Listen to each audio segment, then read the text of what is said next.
Everyday people. Well, that's what we are, and that's why we like to talk to other good people that are making things happen in the community on the 830 High Beam. This morning, that would be Dover's Interim Mayor Shane Gunnoe. Shane, welcome in. Nice sunny day. Yeah, thanks for having me. It's a beautiful day. It's always our pleasure. So let's talk a little bit about some things that are going on.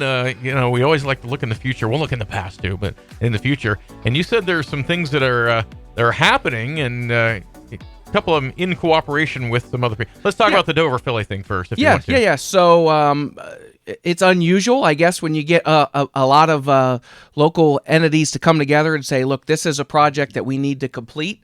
But we found one. Dover, Philly, Tuscarawas County, we're looking to... recently, I guess let me start over. Recently, the counties and Dover got a lease agreement with the Kimball companies to use a rail line to bring the towpath trail to the city of Dover. So that will take it to the area where Union Country Club currently is. There'll be a bridge over the Tuscarawas River, and then from there, it'll go through some property that the city either has acquired or is looking to acquire in the process of acquiring, and we'll end up going through our riverfront park. Great. And that eventually runs out toward Roswell, I guess? Yeah, so Dover, Philly, and Tuscarawas County are now looking to partner together to apply for some state money to complete the trail all the way to the south side of Philly, the towpath trail. And it'll be a 101-mile section of trail total. Oh, yeah. You could get on to the south side of Philly, and you could end up all the way at Lake Erie if you wanted to. That's a lot of biking. That's not necessarily for me, but there are some people that would absolutely do that. Sounds like a week. And, yeah, right, a week. And then off of that, there'll be a number of connectors. So there'll be a path out towards Roswell. There'll be a path out towards Kent Tusk, I believe, New Philly's working on, and then some down towards the south as well. So it really will serve as a kind of a focal point for all of those areas to come together.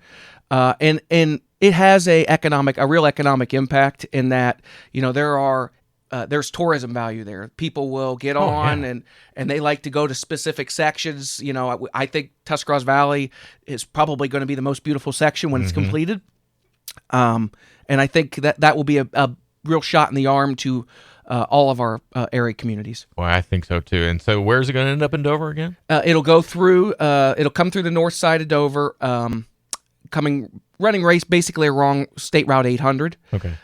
It will then cross the Tuscarawas River at the Union Country Club area. It'll come through our riverfront park along Front Street, and then down Tuscarawas Avenue to Schaefer, and then from the Schaefer to Union, and Union it'll go through Philly. Wow, that sounds fantastic. So we're hoping for that. And Dover and New Philly do get along. Absolutely. Joel Day and I, we get along very well. We talk several times a week. We got a great relationship, all except for one week a year. Yeah, the football thing. Yeah, the football thing. Right. But that's okay. That's okay.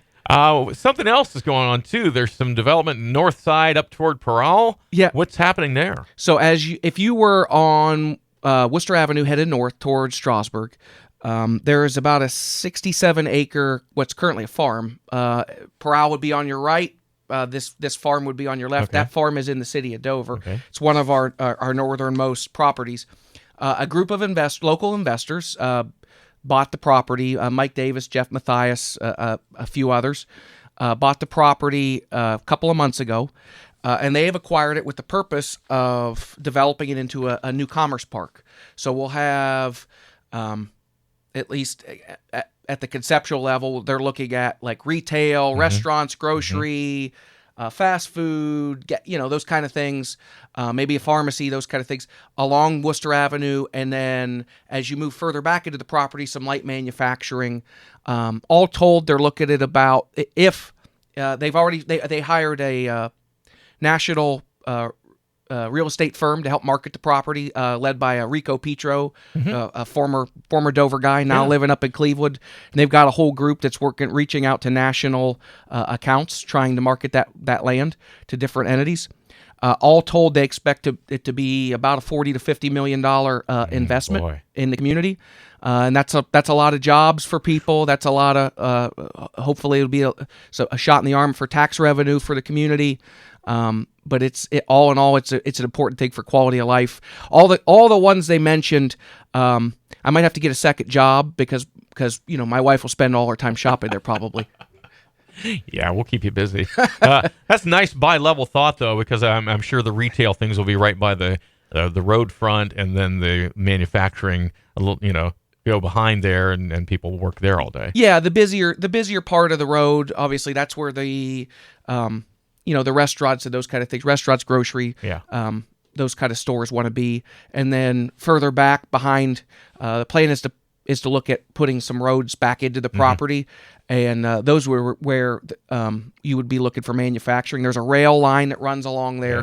Yeah. The city actually is in the process of running all the water, the sewer, the electric, the fiber. That's all there, or will be there in the next coming months.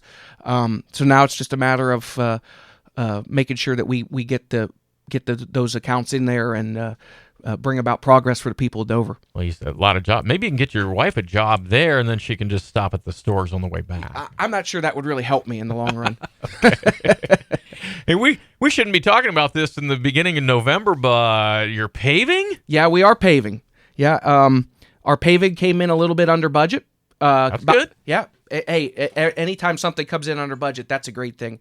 Came in about $50,000 under budget, so we made the determination. Hey, let's not let the paint dry. Let's go see if we can pave some more roads.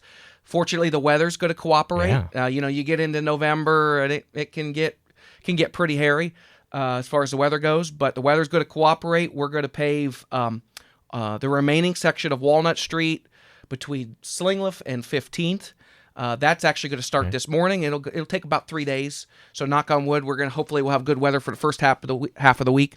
It's looking good right now, anyway. That's what we're looking for. Yeah. And then that'll complete the paving schedule. But that was something we were actually looking at targeting next year, along with a lot of other streets. So I thought let's see if we can check that off the list this year with what we have left. Well, that's such a good idea. What other things might we be expecting? I'm not going to let you go without trying to project a little bit about some things that maybe you and the council are working on, or just some thoughts that are being bandied about. Yeah, sure. So we're working on a project to provide wireless internet service to the downtown area. So that way, when you come into downtown Dover, you don't have to, if you want to stay at the coffee shop, or you want to stay at coffee shops, or you want to do some time, spend some time shopping, or whatever you want to do, you don't have to, burn through your data, those kind of things. So we're working on getting that equipment. We think that'll add to the attractiveness of downtown Dover.